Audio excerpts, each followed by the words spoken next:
जय हिंद साथियों। आज का हमारा टॉपिक है हिंदी वर्णमाला के कुछ ऑब्जेक्टिव प्रश्न। तो आइए चलते हैं, शुरू करते हैं। आज का हमारा पहला प्रश्न है, व्यंजनों के कितने भेद होते हैं? तो व्यंजनों के भेद बताना है कितने होते हैं। तो व्यंजनों के 3, 4, 5 या 6। तो व्यंजनों के हमारे 5 भेद होते हैं। अगला है, च व्यंजन का उच्चारण कैसा है? तो च व्यंजन का उच्चारण स्थान बताना कैसा है? अघोष, सघोष, मघोष, खगोश। तो इसका हमारा सही आंसर होगा ऑप्शन नंबर ए, यानी घोष। अगला है, दो या दो से अधिक व्यंजनों के संयोग को कहते हैं। तो दो या दो से अधिक जब व्यंजनों का संयोग होता है तो उसे क्या कहते हैं? समूह, व्यंजन गुच्छ, या फिर मिलन या संयोग। तो जब दो व्यंजनों का मेल होता है तो उसको हम कहते हैं व्यंजन गुच्छ, यानी ऑप्शन नंबर बी। अगला है, हिंदी में कुल कितने व्यंजन होते हैं?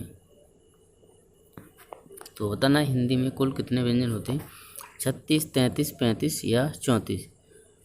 तो हिंदी में कुल व्यंजनों की संख्या होती है 33, यानी ऑप्शन नंबर बी।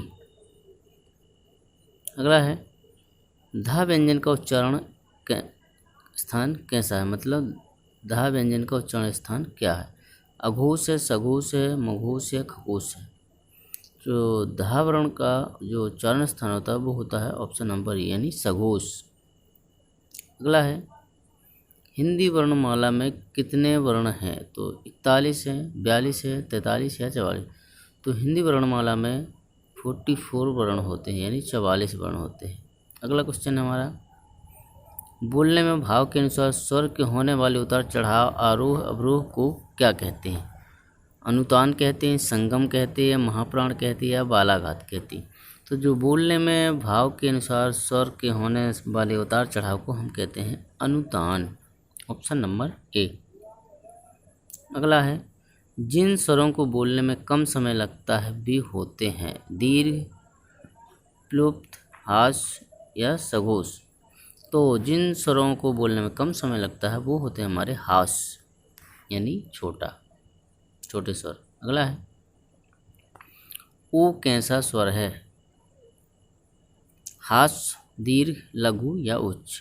तो ओ होगा हमारा दीर्घ स्वर, यानी ऑप्शन नंबर बी। अगला है, घा व्यंजन का उच्चारण है तो कैसा है? अल्प प्राण, महाप्राण, प्रयाग या प्रस्थान।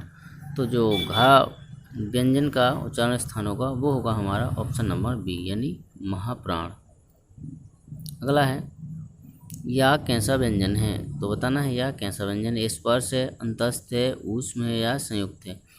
तो यह वर्ण हमारा अंतस्थ व्यंजन के अंतर्गत आता है। अंतस्थ व्यंजन में 4 वर्ण होते, या, रा, ला, वा, ये सभी अंतस्थ हैं। अगला है, स्पर्श वर्ण कितने हैं? तो स्पर्श वर्ण बताना है 23, सॉरी डबल हो गया, 23, 24, 25।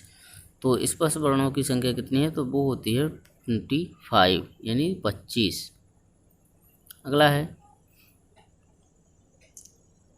छा, का, था, फा ध्वनियाँ हैं तो कैसी हैं? घोष, अघोष, प्रघोष या खगोश।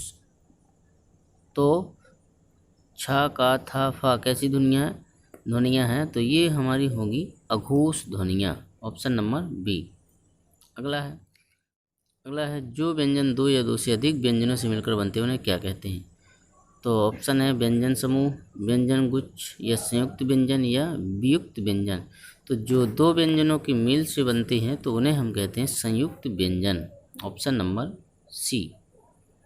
अगला है, जिन वर्णों का उच्चारण बिना किसी अवरोध के तथा बिना किसी दूसरे वर्ण की सहायता से होता है उन्हें क्या कहते हैं? वर्ण कहते हैं, अक्षर कहते हैं, स्वर कहते हैं या व्यंजन कहते हैं। जो भी वर्ण बिना किसी अवरोध किया या बिना किसी दूसरे वर्ण की सहायता से बोले जाते हैं उन्हें हम स्वर कहते हैं, यानी स्वतंत्र रूप से बोले जाने वाले वर्ण होते हैं। अगला है, जिन वर्णों के उच्चारण में वायु का प्रवाह रुक कर या घर्षण के साथ निकलता है उन्हें क्या कहते हैं? तो जिनमें घर्षण के साथ या रुक रुक कर प्रवाह होता है वह वर्ण होते हैं या अक्षर होते हैं या स्वर होते हैं या व्यंजन होते हैं।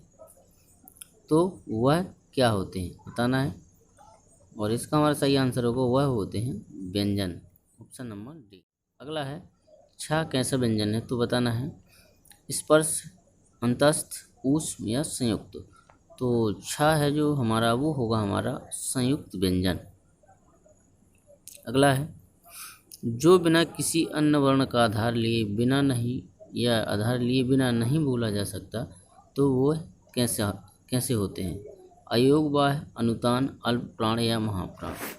तो जो अन्य किसी वर्ण के आधार लिए बिना नहीं बोले जाते उन्हें क्या कहते, तो उन्हें हम कहते हैं अयोग बाह्य, ऑप्शन नंबर ए।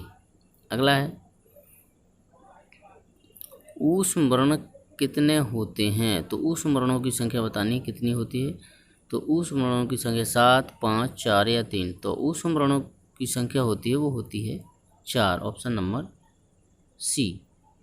अगला है स्वर कितने प्रकार के होते हैं, तो बताना है 2, 3, 4 या 5। तो जो स्वर होते हैं वो कितने होते हैं, तो स्वर हम मूलतः 2 प्रकार के होते हैं, हास्य और दीर्घ स्वर।